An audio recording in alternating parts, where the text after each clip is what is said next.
Is it live? Okay, now it's live. See, that's crazy. That delay on my end is crazy, everyone. So if I start off intros like I'm crazy, it's not literally. It's because this thing takes a little while to switch over to let me know it's live and recording. But nevertheless, welcome back to another episode of the Sounds of the Hardwood podcast. In today's episode, we will be recapping games 4 and 3 and previewing game 5. All right, so how's everybody doing this today? How's everybody weekend been going so far? Pretty good. Good man. Good. You know, Pretty good, pretty good. I'm surprised y'all like my two Yankee fans here ain't more excited. The Yankees is out here killing it right now in these streets. Aaron Judge looking like an MVP. Y'all looking like y'all may be a favorite this year to win a World Series, and y'all out here like we pretty good. Y'all out here just y'all last few games, y'all been just smacking everybody, hitting home runs and all that crazy is going on. I think y'all smacking somebody right now as we speak. Yeah. So I'm surprised. I'd rather just stay quiet. See, Oh, okay. I'm not one to like after I know we win. That's when I'll talk my shit. I don't like talking my shit early, and then we get spanked in the playoffs by some team, and then Oh, so I you gotta talking hear from everyone. So I'd rather just lay low and. Oh my God. Okay. That's how you know the Cubs suck. Yankees got 10 runs on 6 hits. See, I said that was in the middle of smacking somebody right now. So I'm like, I'm I'm surprised. sorry. Y'all, like, That's brutal. I've seen stats line like that, but Yankees have four more runs than hits. Jeez. that's bad. That's what I said. I thought y'all was in the middle of smack or something. Slapping somebody. He's destroying somebody right now. Very true. Very true. And continue with my more New York bias and everybody that watches. Yes, we are all from New York, even though Henry is now transplanted to Pennsylvania, but we're all New Yorkers. But unfortunately, the Rangers fell short. They fumbled the bag there. They was up 2-0 and then lost 4 straight. I know, Mister. I know you get to talk some ish about Dolan again. I know. Nah. I know. I think the fans were mad because of the late last minute scratch of one of their players. They weren't too happy about because there was really no explanation for it. It was just sort of. But I mean, I get it. Different things happen. Yeah. So I mean, it happens in sports, but all of this is just me, stretching some content out, so to speak. Or not necessarily content, but just talking about some other things and just right off the back, running the basketball all the time. The last few episodes, we started off with a more serious tone, talk about world issues. So today, I figured I'd talk about get my Yankee fans to tell me how they feel about their Yankees. And then Henry loves to, sometimes to slander Dolan a little bit. So the Rangers losing. I'm not gonna slander that. I just got this weird text message from some person named Andrew. Andrew, he said that the person that's running for Congress in New York, his name is Jonathan Soto. Soto, he related to you? Nope, I don't know. Like, what the fuck? No relations. I haven't lived in New York for years. Like, don't be texting my phone. Hey. I don't know who you are. He thought maybe you knew who he was. Just maybe for having a last name like Soto, you probably got my vote. I don't even know what the man stands for. Just taking a chance he might be Cuzzo. Now, so we're gonna start off with, like I said, recapping the games. So we had game 3, and we have game 4. Okay, game 3, as we know, the Celtics came out and they won that game, and then game 4, the Warriors responded and they won the game. Now the series is going back to Golden State game 5, 2-2. So, to keep, with the current event line of getting to game 5. Obviously, you got to talk about game 3 and game 4. So, from what we all saw from game 3, what did you take from game 3? And then obviously you can use it as a reference to set up what occurred in game 4. So essentially, I'm not asking you 2 separate questions at the same time. Just, touch on both what you saw in game 3 and then how it played out in game 4. And then we'll, segue into game 5. Who wants to start us off first today? Who wants to be the number one? I got it. I mean, starter? I'll go first. Who want to come high? You want to go on first? Okay, go ahead. Yeah, that's fine. I haven't been here in a while, so I'm getting back in the flow of being here consistently. So no problem. I'm fine with that. Okay. no more work. So for the summer, so I'm Gucci. Okay. But Boston played well that game. I know they beat the Warriors by 16. I know I said that Tatum and Brown needed to be more consistent with scoring, which that game they were, if I'm not mistaken. I know Tatum had 27 that game, and then Tatum had 26, Brown had 27, and Smart Eden had 24. Yeah. So their big 3 contributed for a good amount of points. And then I think Tatum had 17 points in the fourth quarter or third quarter. Correct me if I'm wrong. But let me check that. I think I'm on the third quarter. Third quarter, yeah. No, he had 17 of his team high 7 in the first quarter. I'm sorry. Okay. He had a big run in the first quarter, yeah. Okay. Yeah, he had a big run in the first quarter. And then Tatum had another big assist game where he had almost a double-double, where he finished with 9 assists. Mm-hmm. I know Robert Williams was a beast on defense. He had 4 blocks, and he actually contributed points. I know even though Curry was shooting lights out that game, of course, we know what happened in the next game after that, but that's for a later take. But we know that Draymond put up a couple terrible games that even his mom's have been getting at him for. Yeah. I will say that again, I do think this series is going to 7 games. I know a lot of people are saying, "Oh, Boston is 6" or this and that, but I don't see it going 6 games. I see it going complete 7. Mm-hmm. I think if Boston could get another game out of those 3 that had a big game in Game 3, I think they have a chance to win it. But Okay. again, you're talking about Tatum, Brown, and Smart, 3 of the streakiest shooters on their team, because we know there's games where Tatum is just perturbed. I'll just use that word. And then we know there's games that Jaylen Brown is horrible, and then we know there's games that Smart just can't shoot, because I know there was one game in the series where he had 2 points. So I mean, they're streaky. So that's the problem. The thing with Golden State is that yeah, Draymond's had a couple goose eggs, but has Draymond really been known as a scorer throughout all his years in the league? Let's be honest. No. No.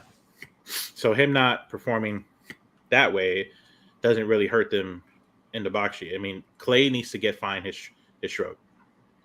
I think Curry is showing that he's a man, like he's always been.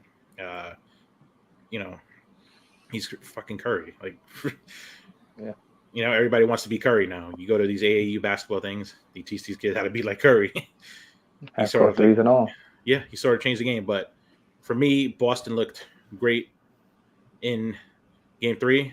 I think in order for them to win, they sort of had to play like they did, honestly, in Game 3, where everybody does a little bit of everything. That's including the starters and the bench. I think that's the key to them winning. I think they need that consistency. Like Soto touched on before, can they really do it through a whole game, or can they do it from quarters? That's a big thing with Boston. So, I mean, Soto made that good point. I'm gonna stick with that point too. They got to be more consistent. I know the series is tied 2-2, but today, tomorrow is going to go one way or the other. So we'll see what happens. Okay. That's one quick question for you, Henry, before Soto goes. Sure. Because I know you touched on both games. Mm-hmm. Who out of those 2 games, 3 and 4, who had performances that stood out to you that you said, okay, they really provided what their team needed in 3 and 4 for both respective teams? And then who is somebody that you think underperformed, that if they don't improve their play, it could cause the respective team to not be able to win this series? I think Jaylen Brown's been the most consistent. Yeah, he's had a couple streaky shooting nights, but he's contributed in every other way. He's had multiple games where he's had 5+ rebounds and assists. He's actually played really good defense, and he's contributed across the board. I can't really knock him for that. I think the ones that really need to step it up, like I'll do both teams, I guess that makes sense. Tatum, I think, has been playing well, but he still needs to make it consistent, because, like I said, he can have those games where he has 20-something points for a couple games, and he has the games where he'll have duds. So can't be doing that in the finals, in the playoffs.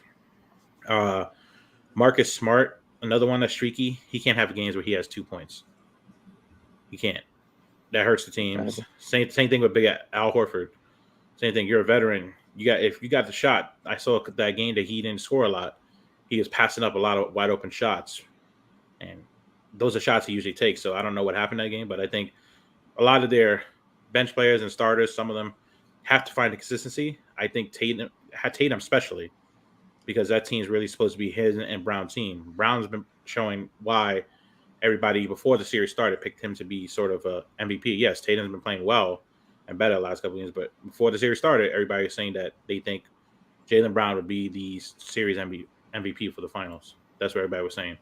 Now, on the other side of it, the Warriors, if Curry keeps doing what he's doing, yeah, he's going to definitely win the MVP, and they can actually win the finals, the Warriors, which I still have them winning it.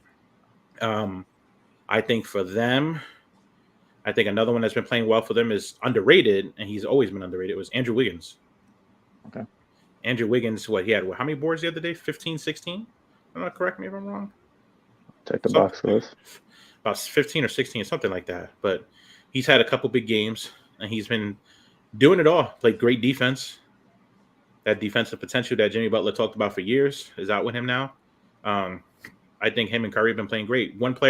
Two players, I think, that need to step it up a little bit are Klay Thompson, because he, like I said, he's had one or two games in every series where he'll drop a 25 piece, but then he has a series where he doesn't drop more than 20. Everything's under 20. So I'm not sure if it's something mental, something with shooting mechanics. I'm not sure what, but I hope that he can get it back. And the other one is Draymond. I think Draymond's getting himself in foul trouble and committing stupid fouls. I get that that's part of his game, but a couple of those fouls that he did, he taunted and could have got thrown out for it, because I seemed like he was baiting somebody to try to do something. I know that's part of his game with the mind games, but there's a difference between mind games and going too far, and I think he's taking it a little too far, because remember, you're in the playoffs. You're not trying to hurt your team and get a technical foul or get ejected or get suspended. So I think he got to step it up a little bit more. Like his mom said, he got to score more and do a little bit more to help the team. So I think that, and one more player I think that's underrated, that everybody says he's non-existent, but he's not really a scorer. I think Kevon Looney showed everybody that he's not really a scorer, but he can rebound the ball, and he's a very good passer. He doesn't score a lot. It's Kevon Looney. Maybe 4 to 6 points a game, maybe sometimes less. But his rebounding and his passing is very underrated. I didn't think that he was actually a good passer like he is. So I think he's another one that's unappreciated in this league, unfortunately. Everybody says, oh, yeah, he's non-existent. And the thing, I don't really see him being non-existent in the playoffs, and especially in the finals. I think he's doing the job he's supposed to do, and he's been consistent. Gotcha. And it was game 4 that Wiggins went for a total of 16 rebounds. He had 17 points and 16 rebounds in that game. And he had 11. Won that game. He had 11 the game before that, I believe, too. So he's been doing pretty good. So, I mean, game before he had 7. What was that? The one I just saw. He's an all-star. He was an all-star this year, so he's played at an all-star level. He stepped up his game. I can't knock him for it. And he stepped up his game where it matters most. Sure. You got the biggest stage. You got to have the biggest moments. So stepped up for Team Canada. Definitely. It's good to see somebody from.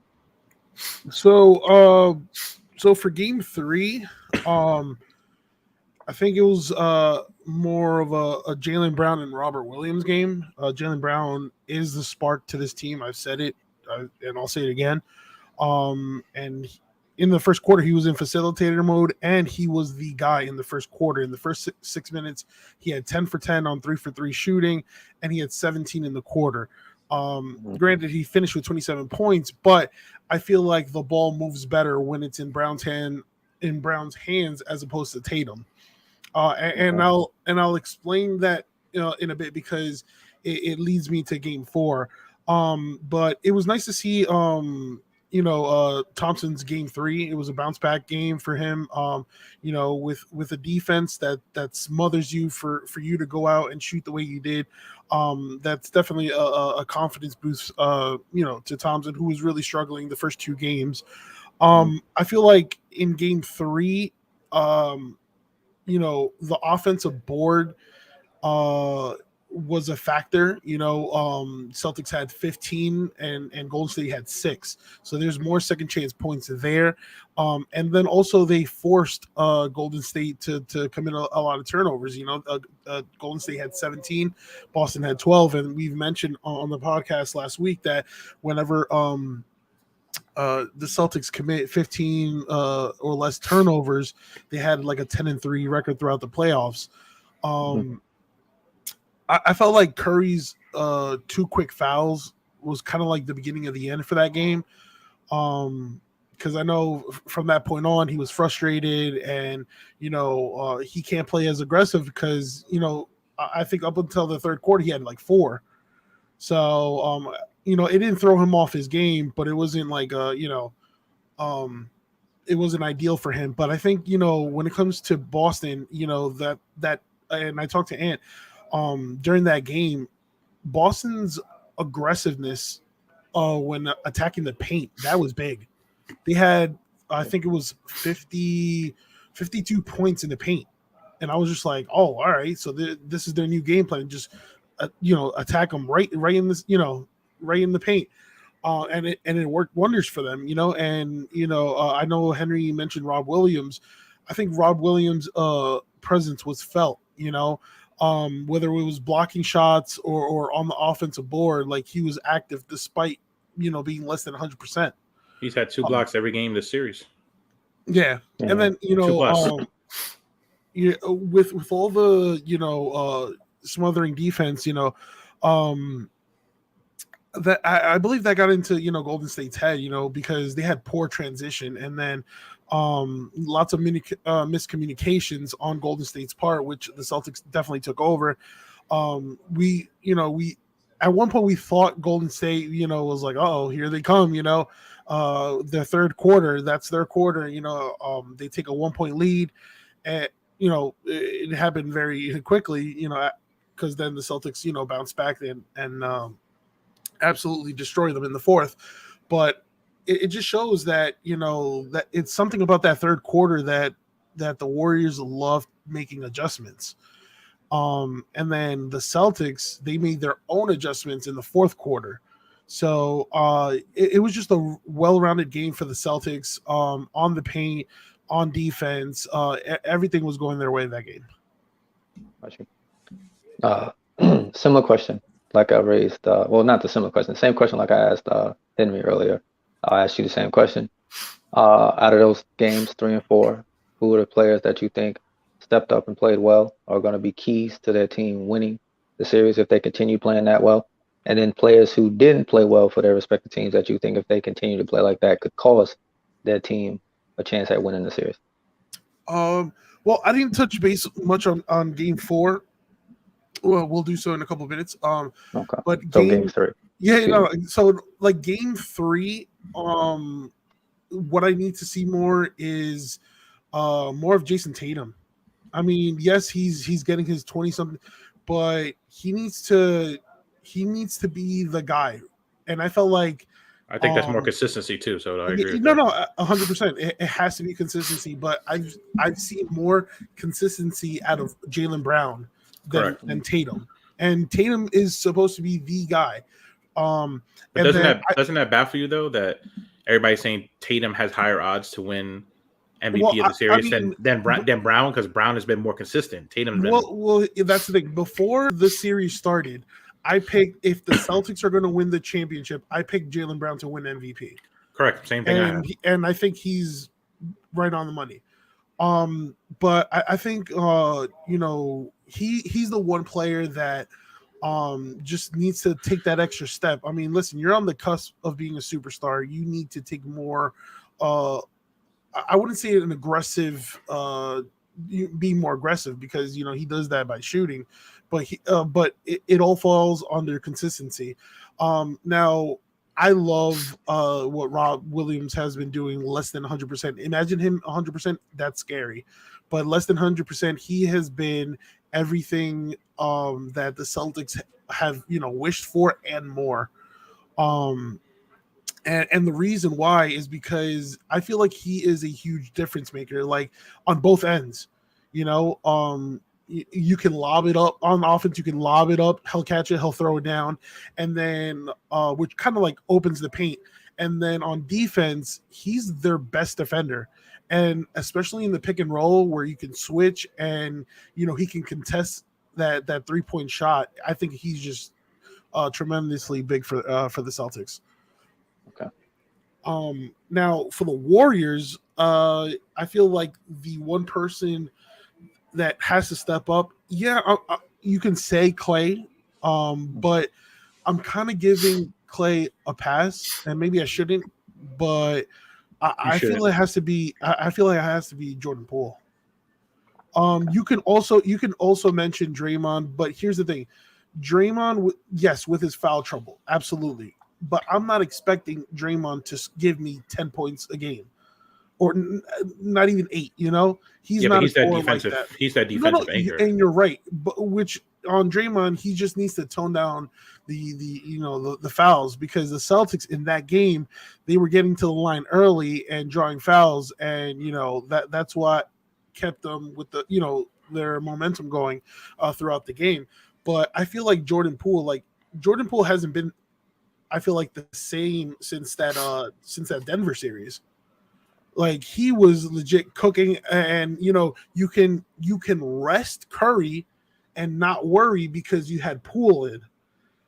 But I feel like in this series, like, you're forced to play Curry heavily minutes, almost 40, because like there's nobody stepping up.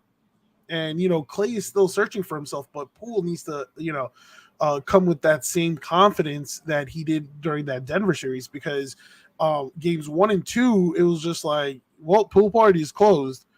And then but we started seeing little I guess like glimpse of that Pool from the from that Denver series in games 3 and 4. So hopefully, like, he starts getting more confident. But I feel like he's the one player that needs to, like, take the pressure off Curry, so Curry can have those minutes where he can, like, legit rest, and freshen up his legs, and then Poole can, come in and fill in.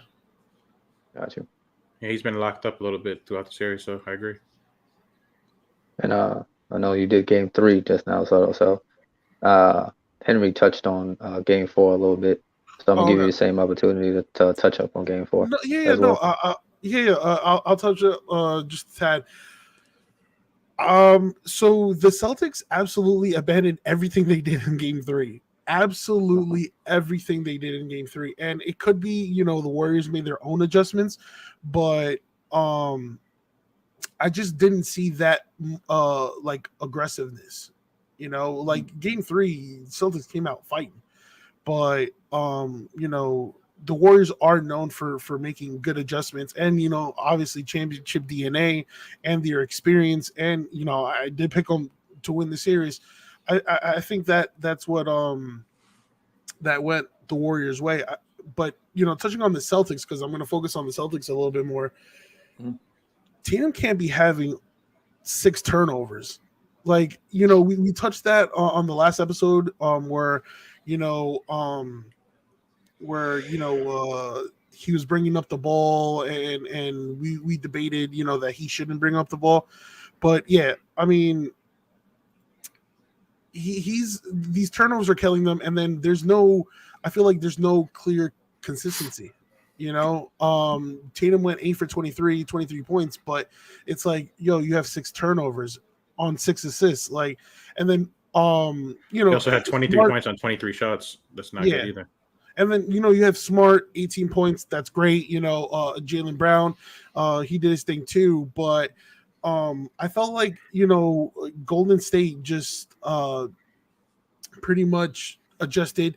They had equal amount of turnovers, but in points in the paint, that was, the Warriors took advantage of that. So the Warriors won that battle in points in the paint. And I think that was key, was offensive rebound. I mentioned that the Celtics definitely dominated the offensive boards in game 3. This time it was the Warriors dominating 16 to 11 on the offensive boards. So, and then, I feel like, again, third quarter, it's like something about the third quarter that the Warriors are like, all right, let's turn on the engines after halftime. They just adjust and making new adjustments, and then they flat out destroyed the Celtics in the fourth quarter. But I feel like there's always that, like, time where that slump at the worst possible time that Boston goes through, that gives Golden State that hope that, to come back and whatnot. The Celtics were up 91-85 with like about 7.5 minutes left. And they only scored 6 points. Like, I think it was a smart 3 and then a Horford 3. But I saw a tweet by Chris Forsberg, and this is how their possessions went. Tatum missed a 22-footer. Tatum layup miss. Smart layup miss. Brown miss. Tatum miss. Smart miss. Brown turnover. Like, you can't have those. All these misses are giving, I mean, this is why the Warriors went on a 17-3 run to close out the game. I mean, right now we could have been seeing the Celtics up 3-2. But again, Curry taking over. And you know what? For those who are worried about Curry's ankle, 3-1. 3-1. Oh, yeah. I'm sorry, 3-1. Curry's ankle's fine. He is good. Yeah. He is good to go. But I feel like, a dynamic scorer like Tatum, we need to see more. We definitely need to see more because right now, Curry has not missed a beat. Clay's doing his thing. I just wish we could see more of Clay. We saw that game 3, He's 4. a big X factor. Yeah, no, of course he is. Who's gonna step up if Curry has a bad game? It has to be Thompson, and then I guess you can mention guys in the bench like Poole. But the first 2, option A and option B, is Curry Thompson. So and then Wiggins might be your third option. Oh right yeah, now. I mean, yeah. Well, I'm sorry, I totally forgot about Wiggins. I apologize. So yeah, then after Wiggins, I guess you could say Poole. Damn, Andrew Wiggins so just said you ain't shit. No, because he's played well the last few games. No. Andrew Wiggins had a great game, and you know what?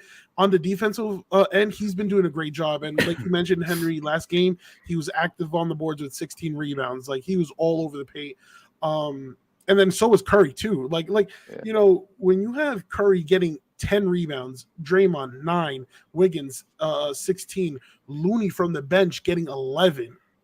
That's Looney was a plus 21 off the bench. Didn't y'all find that weird? Just a random thought. Didn't y'all find it weird that they didn't start Looney in that game? No, because they had to make adjustments. They were a step slower with Looney. Yeah, but Otto Porter did nothing. Yes, they went small ball, and you know what? It paid victory. Yeah. But yeah, Jason Tatum just needs to take that next step because, yes, he's averaging 22, 23 points a game in the finals, but he needs to legit take over, and we just haven't seen that. We've seen good games, but you need a great game out of him. And again, the turnovers continues to be the flaw for the Celtics, especially for Tatum, because a superstar like that, six assists, all right, that's good. But then you attach 6 turnovers to that. It's Well, he's had for this series, he's had 12 points the first game, and he went 28, 26, and then 23. So he's pretty much went up, down, up, and then down in scoring every game. Mm-hmm. So that's again like what you said. So the consistency is key for him. Mm-hmm. I mean, I ain't complaining. My parlay hit that day, so I'm good. Of course, as long as it make you money, it's fine. I guess, right? Shit, that made me 700, almost 800 bucks. You just said consistency is key. I agree. I think the only player, and I could be wrong, the only player that we've seen consistent from game 1 to game 4 has been Curry. Agree. Okay. And I think the X factor for both teams, like Soto said, is Klay Thompson's for the Warriors, and I think Jason Tatum could be the X factor for the Celtics. And for them, it's both consistency, where Klay needs to go back to scoring like he did. I'm not saying he needs to score 37 and a half, but and you know what? It could be also on Brown too, because Brown has played well too, but Brown has had 2 games so far, and I can't. I know it's game 3, and I want to say game 1 or 2. I can't remember right now. I'll look it up. Where he looks like he's about to go for 40 or 50 points in the first quarter, and then after that he like disappears. Yeah, it was game one. It was game 2. I'm sorry. Yeah, and then I don't know if it's because then Tatum starts going off and he loses his rhythm, but it's kind of like what's happening here. I mean, Brown has been doing his thing, but Tatum, he just needs to like he can't settle for that like sidestep 3 that he loves doing or taking these 3-point shots. Like I think you need to take more middies. And he's a pretty good mid-range shooter. Like go for the 2 for once in a once in a while. Yeah, once in a while. There you go. Thanks. Don't settle for that 3-point shot. I mean, yeah, the comment is right though. What we have here, it says Tatum and Brown as a tandem have been consistently inconsistent in this playoff run, and that has plagued them in their pursuit to become a great tandem. I agree. So again, that goes to sort of the dynamic of, I'm going to say this. I know Keem probably will maybe agree or disagree with me. I know Soda probably will. Okay. I know Ant probably get mad, but this is the dynamic of Kevin Durant and Kyrie Irving. So when I say this, hear me out. I say that one game you're going to score a lot, one game I'm going to score a lot. Yeah, and I think that mentality doesn't work because we all know basketball is a team game. But I just feel like it's slightly different because with that comparison, Durant and Irving, they both have to score because nobody else is doing anything. And here it's like, all right, if one scores more than the other, it's fine because you still have. It's sort of the same with them too, because if you think about it, Nets didn't have Joe Harris and a couple other things. They don't have the same thing, but it can be the same with Boston too, if you think about it, because realistically, Marcus Smart is not really not really known for scoring. Al Horford, he's not really like there like he was when he was younger. Then Robert Williams is more of the defensive guy. He could. Don't get me wrong; they could score. And same thing with the Nets guys. But what I'm saying is, the example I'm trying to say is that I think Tatum and Brown sort of have that same execution mindset as right. But Kyrie. You know what? With those players that you just mentioned, as opposed to those Nets players, I trust more the Boston players of getting me a bucket than Joe Harris or like. So I mean, with KD and Kyrie Irving, they're going to get theirs, but I think with Boston, it's just a matter of chemistry and being consistent. Yeah, that's true. To touch on, I'm gonna make my points on Game 3 and 4, but because you just recently said that, to touch on what Henry just said about the comparison to Jason Tatum and Jaylen Brown, I get what he's saying from the aspect of they kind of do have that you go, I go type of thing. Okay. And I think that speaks to what you said when Jaylen Brown has those hot starts and then he disappears. It's not that he disappears. It's if you look at the shot attempts now, that's where Tatum is getting up his shots. So it's like, in a quarter, Brown might be the go-to option if Tatum is on the bench getting his rest or Tatum is hot, or Brown is hot. But then at some point in time, they try to get Tatum going. So now Brown is the one not going anymore because he's just, okay, we trying to get Tatum in a rhythm. So then now when Tatum can't get going, they go back to Brown, but he hasn't been featured in the offense since he went on whatever scoring run he just had. And I think you do sometimes see that with the Brooklyn Nets with Kyrie Irving and KD. I think that cost them the series against Boston. I'm not trying to go back and talk about a first-round series. We're in the finals now. But I think that cost them because there were nights when Kyrie was destroying the Boston Celtics.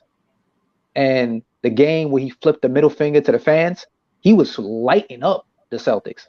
But for some reason down the stretch of the game, it was just KD.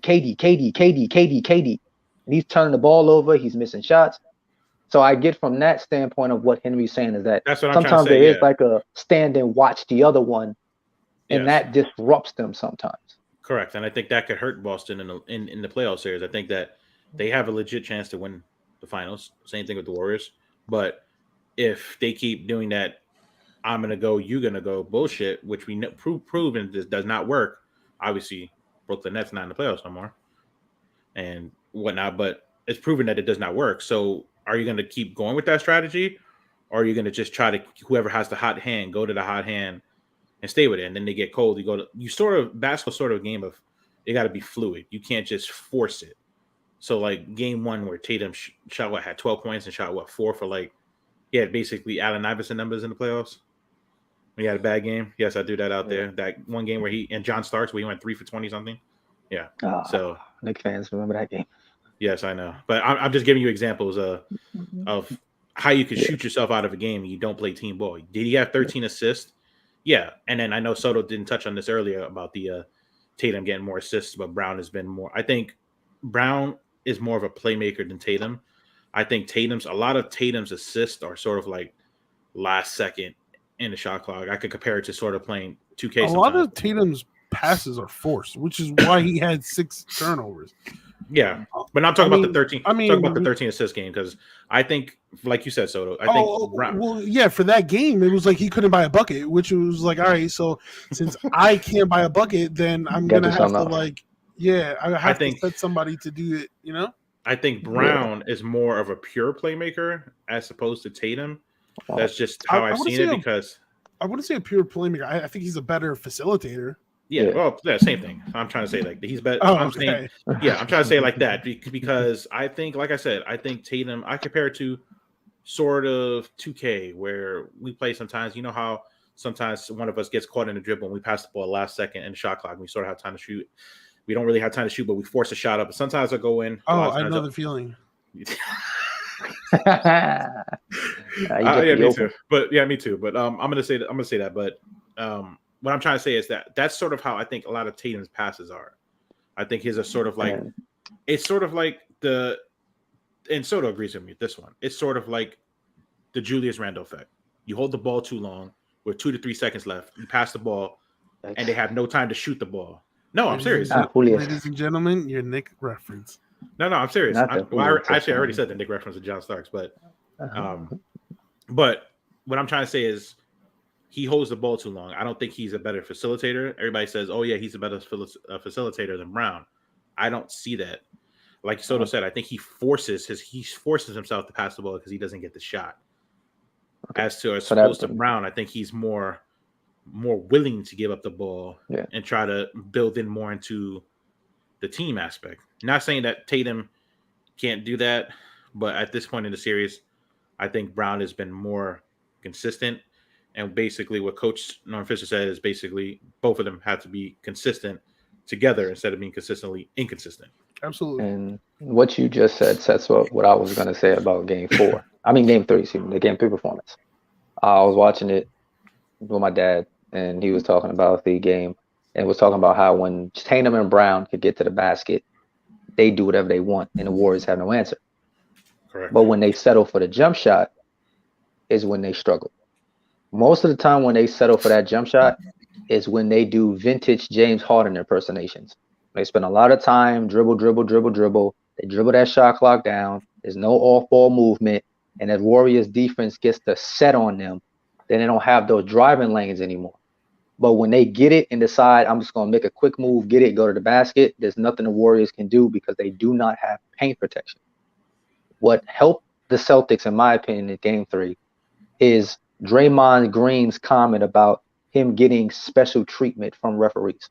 Because basically, in that game 3, if the Warriors breathe too hard on the Celtics, they call it a foul. I've never seen Curry get in foul trouble in the first quarter before. We've watched Curry play now for a very long time. Can you remember the last time Curry was in foul trouble in the first quarter? I don't think you can realistically think of that. I can't. And when's the last time we've seen Draymond Green foul out of a game? Yeah, he hacks a lot, but he normally don't foul out. So that was a game where it's like, with him too, though. He's been getting a lot of dumb fouls. That's like one of those games where the referees was like, "Okay, Dre, we hear you talking about we give you special treatment. We're gonna show the world that we really don't. We'll foul your ass out if we have to, and we're gonna put Curry in foul trouble." The Celtics won that game because Curry was in foul trouble. Yeah. I'm not gonna sit here and act like, "Oh, they won the game because Curry was in foul trouble." Because every time he was on the court, the Warriors went on a run. Like clockwork. It's like he came to the game, boom, here comes a XO run for the Warriors. Like clockwork. Me and Soto was watching the game. The Warriors went on a 9-0 run. Suddenly Curry's got a foul again. I was in an Xbox party with you. And then when like Curry picked up his second foul, we were like, beginning of the end. All right. You see how like it kind of like set up what was gonna happen, and then like what third quarter he already had like 4. Yeah. So it's like every time they went on a run with him, he picked up another foul. So then game 4 comes, he's not foul trouble. He goes for 40. And this is what I told in the last episode. Oh yeah, 46. You can't let Curry destroy you like that. Because he does other things. He's not an ISO dominant player. So when he gets going, he's moving without the ball. That puts pressure on your entire defense to guard him. And then because his favorite weapon of choice is threes, you get in a 3-point contest with the Warriors, you're going to lose. Because he's shooting from half-court hash mark range. You coming down thinking I'm going shot for shot with him doing that. You're not beating him at that game. And now Klay Thompson has found his touch these last 2 games. He had 25 in the loss and he had 18 in the win. But he's starting to find his rhythm again. He's seeing the ball going in. He's starting to get his confidence back. Andrew Wiggins had 2 good games in a row, game 3 and game 4, where he's played well. And he's done an exceptional job on Tatum or Brown when he's got that assignment he defensively. He hasn't been given much credit. He's never given much credit. So like I said, he's one of the more underrated it's players. Like, you know, his performance it's not even luck because like the focus is on Curry. And at the same time, the focus is also on Klay if Klay's going to show up. But then again, like, you know, here is Andrew Wiggins in the shadows doing his thing. And not a lot of people are giving him the credit that he deserves. Great facts. And I'm going to say something that's going to irritate Boston fans.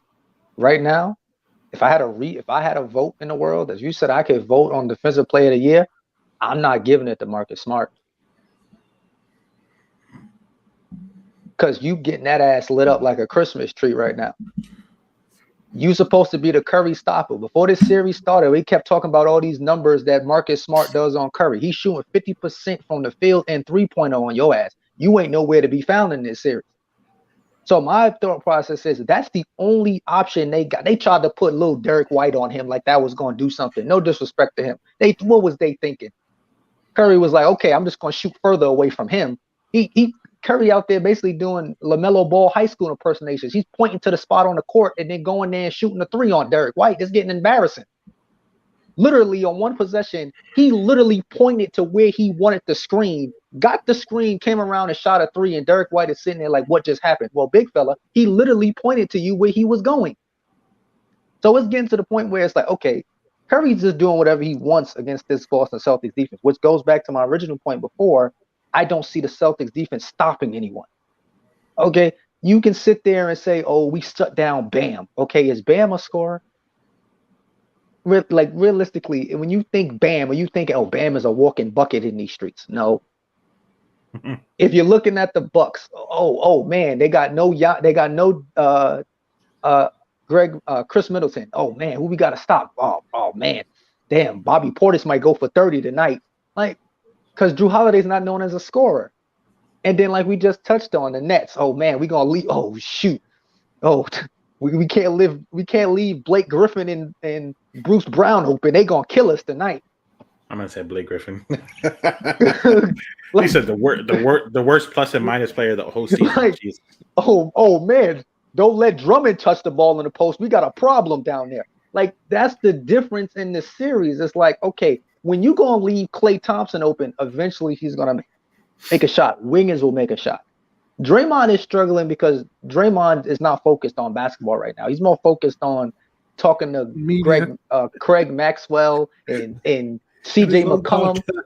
Bro, we understand you got a podcast, you pushing your content. We get that. But right now, CJ McCollum and Craig Maxwell got the same thing in common. They're currently retired. They're not playing basketball right now. So why am I entertaining anything they said?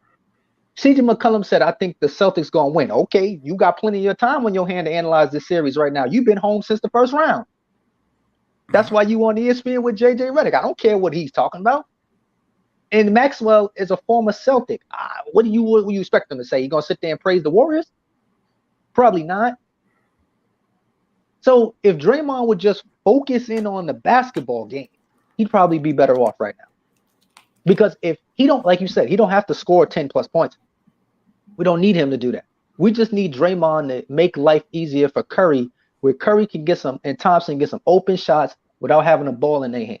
Absolutely. And do a better job defensively on Robert Williams. If you can guard Nikola Jokic, Draymond, you telling me you can't deal with Robert Williams? I'm not buying it, Draymond. I'm not buying it, Draymond. You mean to tell me you went and stopped Jokic, the MVP, but all of a sudden now you can't guard Time Lord? Time Lord is affecting the series right now. Come on, Draymond. You probably ain't never gonna see this episode, but if you've seen it, I know you is a much better player where you can't contest and deal with Time Lord and old ass Al Horford. That's all I'm saying. There's no way in the world, Draymond. We've seen you guard LeBron James and Kyrie Irving. We've seen you guard Giannis. We've seen you guard KD. And you mean to tell me the puzzle piece that you can't figure out is old man Horford and Time Lord, who can just do nothing but catch an alley-oop? All he is Clint Capella, Draymond. You've guarded that before. So my theory is if Draymond wakes up, this series is over. It's going 6 games, 4-2. The Warriors going to win back-to-back games if he wakes up. So if game 5, Draymond looks like Draymond, this series is over. Well, right? I mean, so, and you had your fun. Y'all got to the finals. Yay. But if he wakes up, better luck next year. Because right now, Draymond is looking like Grant Williams. He's looking like the mini-me of Draymond. He's looking like Grant Williams. But if Draymond starts playing like Draymond and not Grant, series done. Well, I mean, just touching on the Draymond situation, I feel like, and this is where you give credit to coaches, like, Steve Kerr. What did Steve Kerr do? All right, we know that Draymond hasn't been playing the way Draymond usually plays. So in a crucial fourth quarter, you take him out of the game in the final minutes and you put in Looney and you keep Poole in. So now you stretch out the floor and then boom, it gave the Warriors the victory. Now, if you leave both Looney and both Draymond, you're counting on Curry Thompson and Wiggins to get you a shot when they need it. But taking Draymond out of the picture, leaving Looney, who's a terrific rebounder, and plugging in Poole, it just gives you another scoring option down the stretch. And again, you stretch out the floor. And it just worked, for the Warriors. I mean, I don't think Draymond took any bad. It wasn't a bad taste for Draymond because Draymond knows the situation, and that's the thing. When you need a bucket down the stretch, Draymond's not it. I mean, Draymond would provide you, obviously, defensive stops and whatnot, but that's where you leave in Poole, and it resulted in greater results. That's the adjustments that we were talking about, which kudos to Steve Kerr. Absolutely, and that's why I know y'all said your X factor. That's why my X factor is Draymond. Mm-hmm. This has to be like the Cleveland Cavaliers series when he was knocking down that 3 at a high clip, where we thought he was going to win the MVP before the whole nut kick situation with LeBron. But that was the Draymond they need right now, because Boston is relying on that big lineup to be effective. Right. And if they could slide Draymond to the 5 and he defend Robert Williams and contain him offensively, then defensively, he's going to take Robert Williams away from the basket. And that's where he's excelling. He's excelling at weak side defense, coming over and blocking shots, contesting shots, and rebounding off those weak side help opportunities. But if Draymond had the ability to be at that 5 spot and suck him out of the paint, then now that opens up those backdoor cut opportunities, those quick hitters that the Warriors like to get when they lift up the center, like he was doing in Jokic in the Denver Nuggets series, like he did the Clint Capella all those years. I do not think that Draymond playing like this is going to continue, but he needs to figure it out very quickly, because the Warriors need you. He's usually the voice of that team. He's the energy of that team. Okay, so right now they don't need your voice. They need your play. They need you to go out there and execute the way they know you're capable of, and most fans will know you're capable of, to beat this Celtic team. Because my belief is that Looney is great like he was the other day, coming off the bench. Coming off the bench and providing that spark is where he excels for this team. But if the Warriors are going to win, they have to be able to set that tone going small to make Ime Udoka have to go small. And he can't match the Warriors small for small. If he goes and tries to take out Time Lord and slide another person in at the 4 spot or take out Al Horford and not go big, that's advantage Warriors.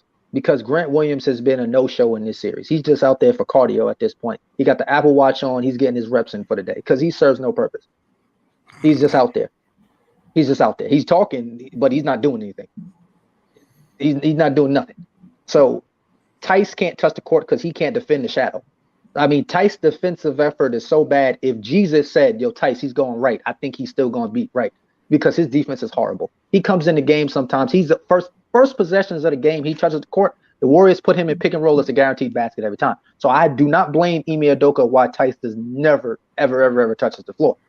Payne Pritchard offensively is too much of a deficiency for him to put him out there long minutes.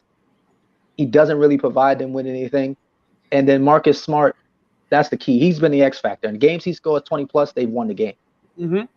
So that's been the X factor there. So now that we've covered games 3 and 4, and we know the way the Celtics respond after a loss. After a loss, they bounce back and whatnot. Do they do that game 5? No. Do a game 5? They'll do a game 5. What, Boston? Well, I just talked like last. So I'll let somebody else go first. Right. But, Boston, no. I think game 5, well, yeah, it's going to go to the Warriors. Mm-hmm. I think that's going to happen. I think, like I said, it's going to be an up and down series. I think it's going to be one game, one team wins, one game the other. I predict it going to 7.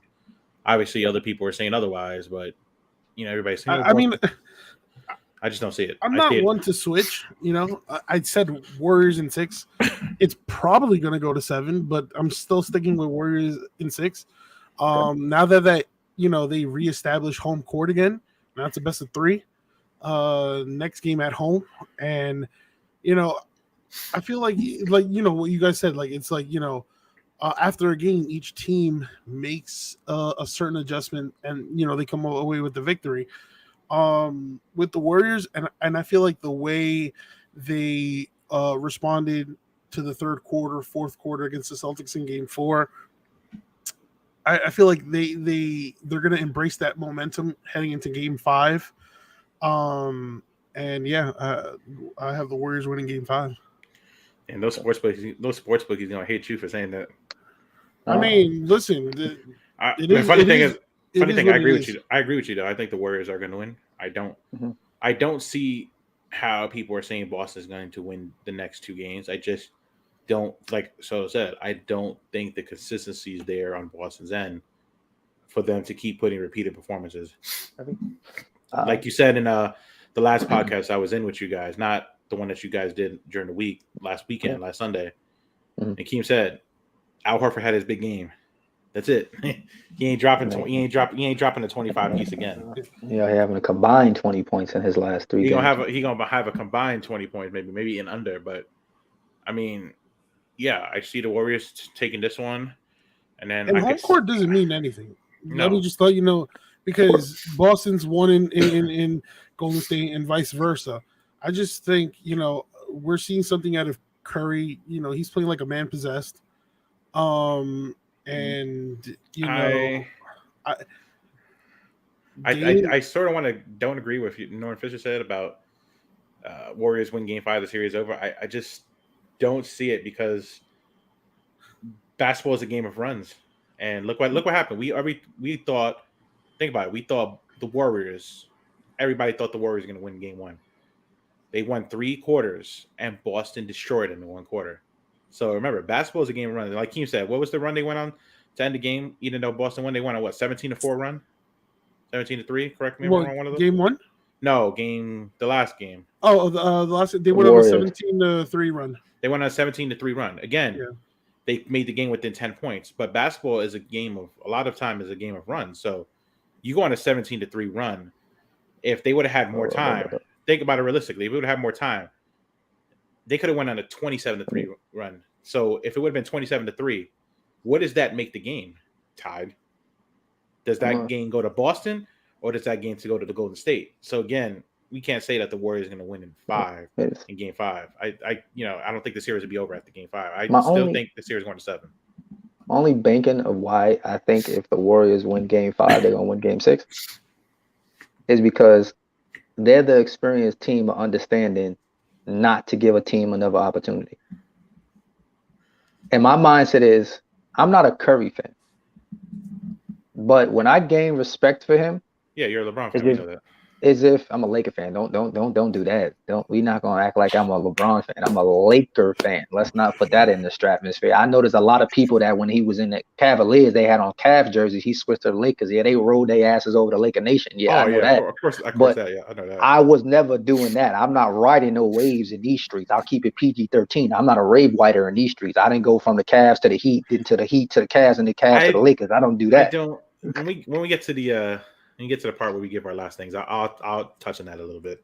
I ain't do all of that. I ain't switching jerseys every 5 seconds because my favorite player not on that team no more. I ain't 12. What my point with the Warriors is that Curry, if you can go and close out LeBron, right? When the whole joke, the locker room tastes like champagne, smell like champagne, that joke that he started when he beat the Cavaliers in Cleveland. If you can close out LeBron in a deciding game, then you close out anybody. Because the Warriors' mindset gonna be, who over there we guaranteeing he gonna go do whatever his team needs for a win. LeBron's type person, if he need to get a triple-double for his team to win the game, he gonna go get a triple-double, get 40 points if he has to. Who's that person on the Boston Celtics? So if you said they lose game 5, go back home, game 6 with their back against the wall, and they gotta get a win against this Warriors team, I'm not putting no money in Tatum and Brown. I'm sorry, I'm not doing that. Well, yeah, my bank declining that charge. You would think it would be Tatum, but we just haven't seen a breakout performance out of Tatum yet. So, I mean, that's the only player you can probably say if there is a guy to give you that LeBron type of game, it would probably be Tatum. But he hasn't had it, and I that's why I don't understand why people are saying that if Boston was to win it or something like that, he's a series MVP. He just hasn't had that breakout game like that. I just don't understand. It's not. He hasn't even had the consistent game. I just don't see it. Yeah. I just think. I think it's more. It's just more of a marquee name. That he's more of a marquee name than Brown. I'll be honest with you, and I just think I have this little feeling that we're going to see a Game 6 Clay in Game 5. Of course, because he's due for one, and he's trending in that direction. I really think we're going to see. I think Game 6 Clay is going to come up and be like, "Oh, sorry, I came to the party early," and I think he's gonna lit him up Game 5. Fuck that. What about not even Game 6 play? What about fucking 60-point play?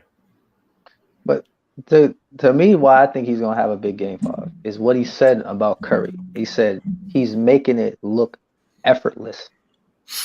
When your best player is dominating another team to the degree that Curry has been dominating the Boston Celtics, there is no way you, as the running mate that is Klay Thompson, he's not looking over there going, well, yeah, that defense is looking sweet. Because Curry was out there playing, he was basically playing a game of horse by himself in the last game. I mean, if you look at some of the highlights, it's like, okay, are you playing serious or are you just out here doing a three-point contest with yourself? It's like, again, I'm not a Curry fanboy. I'm not flighting these streets, but it got me want to go get my Curry jersey and act like I'm out here like that. I'm a Curry fan because I'm like, damn. Do you want me to hype you up real quick? What happened?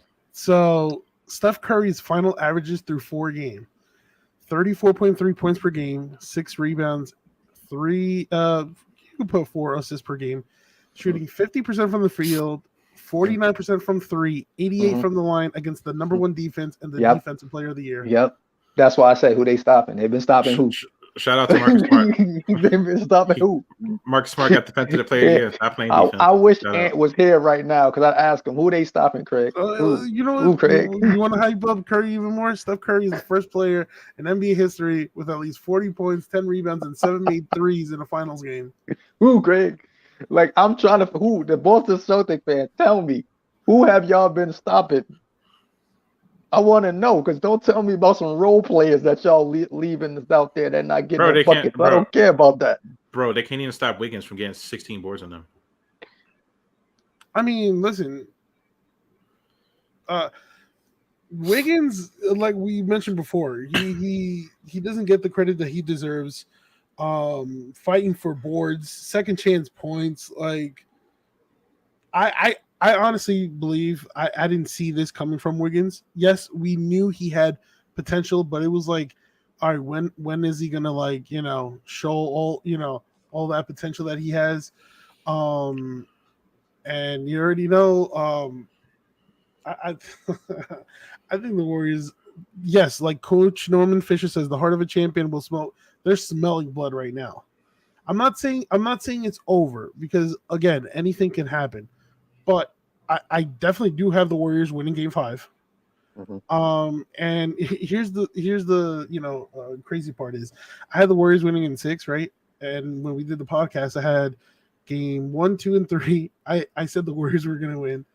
Once the Warriors lost Game 3, I was like, all right, so then Boston's gonna win Game 4. So it kind of switched around. But I have to go with my prediction. I can't go against my prediction. I'm not gonna, somebody's got to win 2 in a row. That's what it seems. Yeah, right? I ain't picking Boston to win. Fuck that. That's somebody's gonna have to win 2 in a row. I think Boston, they just need, again, on the offensive end, they need to move the ball around. Because this whole ISO thing, it's gonna bite them, and we've been seeing that. But also on the defense end, like, their defense is falling apart, and that's that's what the Warriors are smelling right now. They're like, oh, okay. And then again, I think Kerr made it best known that Game 3 he regretted not playing Looney enough. Now, one may think, oh, Looney, what is he gonna do? What kind of fact? No, Looney will get you rebounds again, which will create second chance opportunities, because he's a great offensive rebounder. He's a great passer too. And then we saw that, those 17 minutes from Looney turned into 28 minutes for Looney Game 4. And like, I'm not saying, like a role player will do a different, but it's key. Obviously the starters, they have to do their thing, which, again, Curry's doing his thing. Klay Thompson is finally finding his touch again. Wiggins has been consistent. And then Draymond, it's been he's the key, man. It's an up and down battle. It's like, he has his moments, and Draymond be in foul trouble a lot, or committing questionable fouls, and you don't want that, because then the Celtics are early in the quarter are already in the free throw line and whatnot. So I think with Draymond is he just needs to regain his composure, and just Game 5, I'm not gonna say like play aggressive, but play like the Draymond that we all know or expected you to play. Yeah. Which is obviously not a scorer, but he definitely could be a difference maker. He just got to make open shots. Yeah, I think sometimes he'll be on top of the key, and I'll be like, and I know he's not a shooter like that. I'll be like, yo, just shoot it. Exactly. He's got it, and that's what he did with. I know it's a few years back. Yes, I'm showing a little bit of age, I guess, but that's what he did against the Cavs. That's why they were able to beat the Cavs, because he would make that that same shot you're talking about, that top of the key 3. He made a living off making that off the catch and shoot, or he would even catch it and drive to the basket and do a floater or something like that, or dump it off for a layup or something. He's not even doing that right now. So it's like, bro, I'm not trying to slander nobody, but it's like, I know that man got his own issues. I ain't slandering him, but you can't let people guard you like your name Ben, last name Simmons. Like, you just can't. You just can't. I'm sorry. You can't. They're guarding you at the free throw line, Draymond. Like, Robert Williams is not leaving the free throw line. He literally, they're guarding him like he's like Tom was a little kid, and his parents said, "You better not move from that spot, or if you do, I'm gonna smack you when I get there." He's staying right there the whole goddamn game, and Draymond is looking at him, knowing he's not gonna move and won't shoot the ball. It's like, to the point where it's like, okay, you're such this big competitor, you're such a trash talker. Okay, so when is your pride gonna kick in, Draymond, and you gonna make that shot to make Robert Williams have to guard you? Because if he doesn't do that, I think they might. That would be the one reason why they lose that series. Is if he has to keep if Kerr, because that's not a recipe to success. You can't bench Draymond for the last 8 minutes of every game and y'all gonna still win the game. That's not a recipe for success. So at some point in time, Draymond has to be effective. I don't know when, how he gonna do that, but if your mama on Twitter like, yeah, I don't know, then you got to figure it out, big fella. Because your mama don't know what's going on. Then you need to figure that out, big fella. Side, baseball talk. Yes, Coach Norman Fisher said off topic, the Yankees have scored 2 touchdowns and a field goal against the Cubs and the lead by 13. And that's so funny because I have the game, if you can see in the background, and all I hear is Michael K go, "See ya," and I'm like, "Damn, again!" Like, bro, they got a position player in there. He's just throwing meatballs. He's just like, yeah, he's just lobbing it up. I mean, and I keep just looking, and it's like, it's great. Stan about to hit a 500-foot home run right now. Here's my last question, though. Mm-hmm. You know when we talk about this whole like move the ball regarding the Celtics, does it kind of remind you of the time where Marcus Smart called out Jason Tatum and Jaylen Brown to pass the ball after the Celtics lost like 3 straight or 4 straight? I forgot what it was. It's kind of like we've seen glimpse, obviously in game 2 and game 4, where that kind of like that just crosses my head, and it's like, it is funny, and I know. Again, I don't like digging in the past of the Boston, the Celtics. I'm talking about previous players, but a lot of people when they talk about the time that Kyrie spent there, we talk about a lot of the off-court stuff. But Mark Smart once made a comment. I forgot who he was being interviewed by, and he made a comment. I'm paraphrasing. I don't remember it word for word, but he made a comment along the lines of that they kept talking so much about how Kyrie Irving fit in with the Boston Celtics, and not how they were going to fit in with Kyrie, because he's Kyrie Irving. We know what he's done. He's a championship winner. We know what he brings to a team. And a lot of the rumors swirling was he was clashing with Tatum and Brown, even to the point where they had the whole story that he called LeBron James and he apologized to LeBron about understanding what he was trying to teach them during that period of time with the Cavaliers. And I always held on to that because it made me remind me of the fact that it could be a possibility that Tatum and Brown mentally are in their space where they feel they're each alphas, that the two of them together is enough to win games. And sometimes when you got 2 alphas on the team, one dog is going to have a bark louder than the other. And the only way you're going to settle that is one going to have to put the other one in their place. But that's not the dynamic they have. They have, we both top guns in these streets. And they're going to have games, like Henry said earlier, where somebody not going to be willing to say, this not my game tonight. And they have games where they struggle because one or the other won't concede, tonight's not my game. Tatum did that one game. Game 1, he had 13 assists. He ain't been nowhere near 13 assists since that game.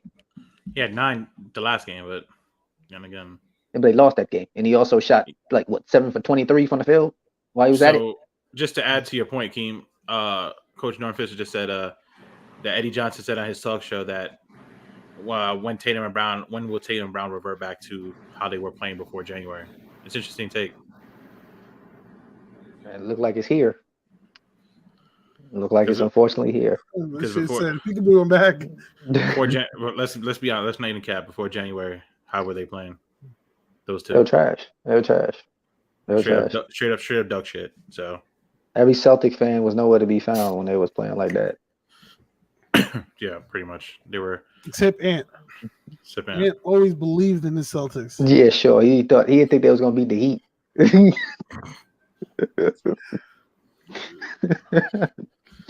Damn. But that was no shade, big fella. And I want you to get mad. It was like, oh, you talk shit. That was hella shade. I'm just saying. You had some mixed emotions on that series. You had a little bit of a mixed emotion on that series. He about to drive to Long Island to have a chat.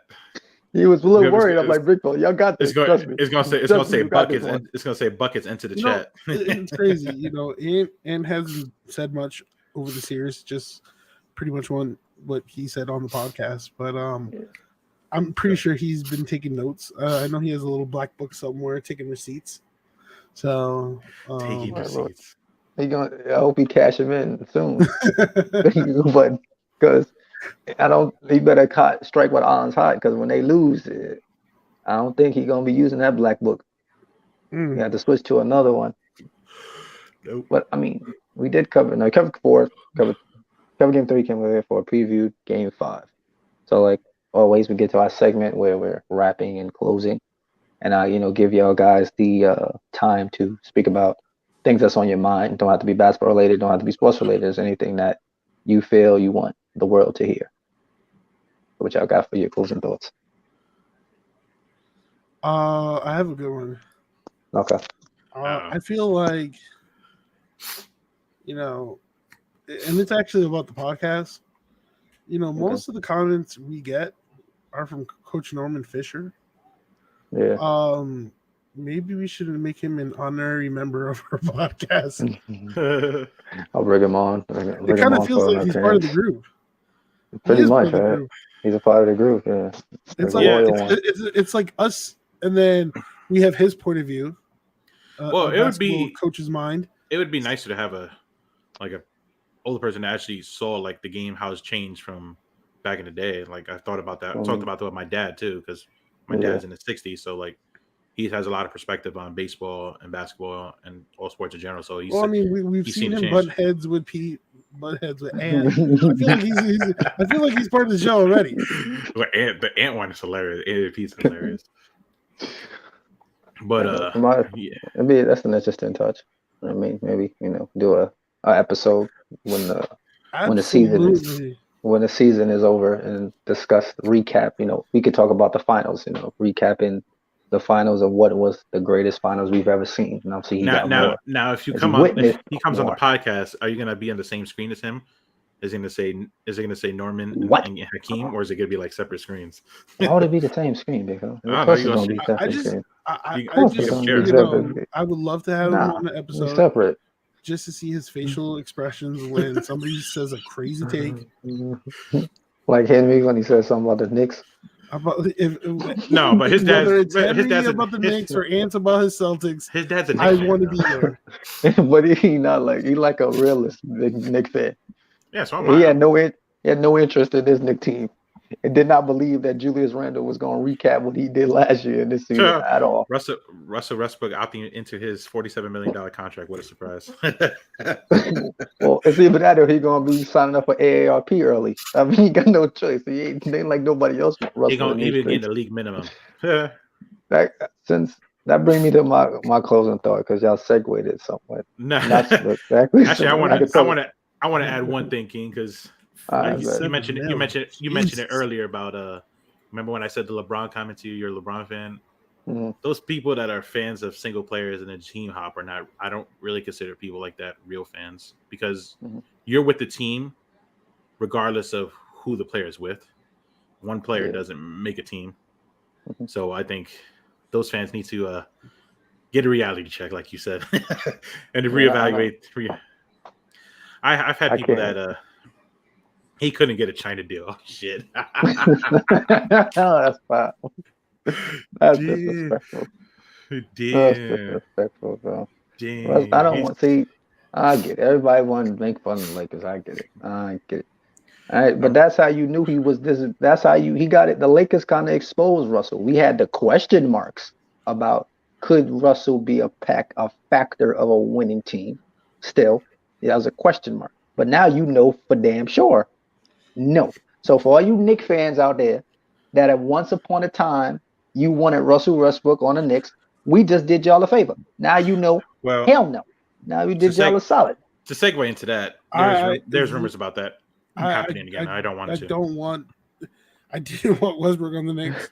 I know. I mean, neither. But I'm saying there's rumors about it. To be honest, Lillard, who I like even more, I don't want Lillard on the Knicks either. So I mean, it's nothing against Lillard. I have nothing against Lillard. It's just the age and whatnot, giving No. up assets. That's a whole different Yeah. conversation. But Yeah. with Westbrook, I guess thank you, Keem. You know, Now you know. If you didn't know, now you know for damn sure. No, don't ever go there with. we had doubts, and then the Lakers We confirmed. confirmed. Yes, you confirmed your doubts. Okay, because we over here. Then we got AD talking about he ain't touched the ball since April. What the like, bro? I need a whole nother hour to talk about that's the dumbest shit Maybe I've ever that heard. could be Excuse my language for kids. Maybe that Okay, could because be. that's about the dumbest thing I've ever heard in my life. It's I ain't LeBron out here in the gym every 5 seconds. You out here talking about I ain't touched the ball since April.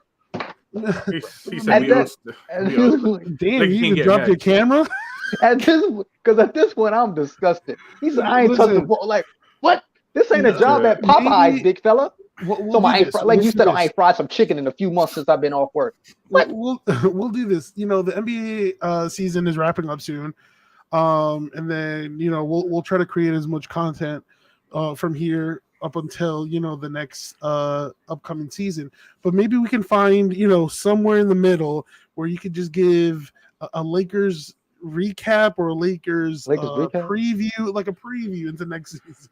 No, you want to recap? You want to recap of their season? They sucked. That's what the recap of the season was. They was hot trash. Okay, the NBA should have done all of us a favor, and at the All-Star break, stop putting the games on TV. That's what you should have done. People out here paying money for subscriptions to watch ESPN and ABC. You got that foolishness on for what? I guess that covers Keem's final take. I don't think they could have beat a G League team this year. That's how bad they was. Keem, I think Pops has a point. He said Stephen A. Smith needs an apology because he said Westbrook wasn't going to work. Recap of The Walking Dead. It's horrible. They're trash. I don't want to hear about on the next episode of Fear the Walking Dead. I don't want to. They're terrible, bro. I don't want to understand why we. Of course, Russell going to take $46 million. He's not going to get it from nowhere else. But that man got to get his money. Right? It'll be the last time like that, though. Exactly. Absolutely. But I ain't got no more closed doors. I'm gonna let you go, Henry, because at this point, I don't want to talk about my Lakers travesty anymore. Okay, those days. I'm good, man.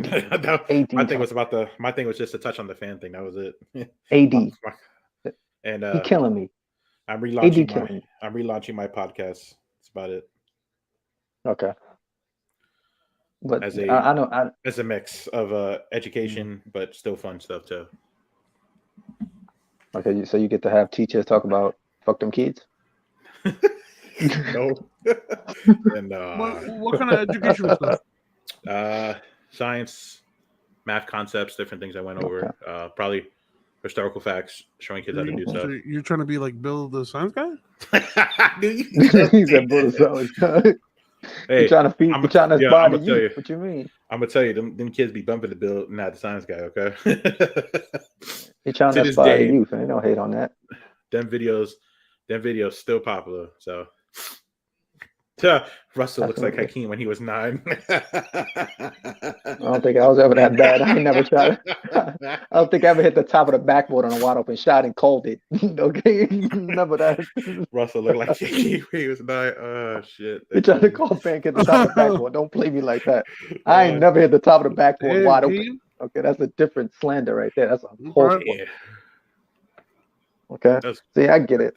Everybody want to kick the Lakers when they down. When they winning, ain't nobody want to talk about the Lakers. When they I don't think he's kicking the Lakers down. I think he's just kicking Russell Westbrook down. I mean, I feel like we're not. Well, he's on the Lakers right now. He's on the Lakers. Okay. Except for Coach Norman Fisher, I'll have a field day with that. But yeah, let's get your dad to the podcast. Let's have him talk about the Lakers. I want to see what he says. That's good. But why? He's gonna say exactly what he's in the comment section saying right now. He ain't like gonna change it. Put a camera in front of his face. When the finals are over, you want to come on the episode so we could talk about the Lakers? I'm gonna do the same thing, trash ass Lakers. I'm just upset because AD said he ain't touched the ball since April. Like, you're not supposed to say that. Don't say that, bro. Because LeBron out here at 36. I don't think he's been healthy since April. My take is I think AD problem was too this year, besides him falling to the floor and everything, which was Keem's complaint always, is he settled more for jump shots this year than he has any other year in the league. So I think that hurt him too. as well. He was shooting a lot more threes. Dude, Not efficiently. He's made a glass. Oh no, definitely. No. He made a glass. Don't do what? Made a glass. But why are we still talking about the Lakers? Okay, that's because he's wanted to talk about AD, and that's the last thing before I wrap. Okay, because I don't want to sit here. I could spend a whole hour, like I said, talking about but I will raise this for another conversation another day. Okay, I would talk about this for an hour. I'm not ordained to preside over a funeral. Okay, okay. This is what the problem is with AD, and this is a theory because Embiid has the same problem happen. I'm convinced that the NBA needs to evaluate contact under the basket like they do a jump shot. To me, there is no difference between when a defender stands up underneath a center going up for a layup or a jump shot in the paint than when he's doing it to a guy on the three-point line. A lot of these big guys pick up injuries because they come down on people's feet or they come down on top of somebody going up for a shot in the paint because the defender is allowed to slide up underneath them, underneath the basket and on the paint area, but they can't do it to them if they were on the perimeter. I think the league needs to look into that. Agreed. But at the same time, have you seen every time Anthony Davis attempts a shot, he always ends up on the floor? Yeah. Like he does that like 2 or 3 times a game. So big fella, what are you doing to your body? Eating Chick-fil-A. But don't worry, we'll come out with a episode special, on your Lakers, and you can talk the whole hour. We won't say a peep. We won't say a peep. And yeah, my only satisfaction as a Laker fan right now is I want the Warriors to beat the Celtics. That's my only satisfaction. I'll be very honest with you. We should to pass you guys. Exactly, absolutely. So Curry and the boys, I need y'all to go ahead and beat them. Yeah, I know that Charles Barkley nickname. I could call him Krispy Kreme Barkley, but I'm not going to do it. That's childish of me. Okay, now, like always. Because Henry, that was your closing thoughts. That was it. I'm good. Yeah, that's all I want. Okay, so that was you. Oh yeah. Okay, I just make a show. No, we good. But like always, if you tuned in late, you can catch our full video version of our podcast on our YouTube channel, Sounds of the Hardwood Podcast. If you prefer an audio version of our podcast, we are on Anchor, Spotify, and Apple Podcasts. And thanks for listening. Thanks for watching. We'll catch you on the next one. We out.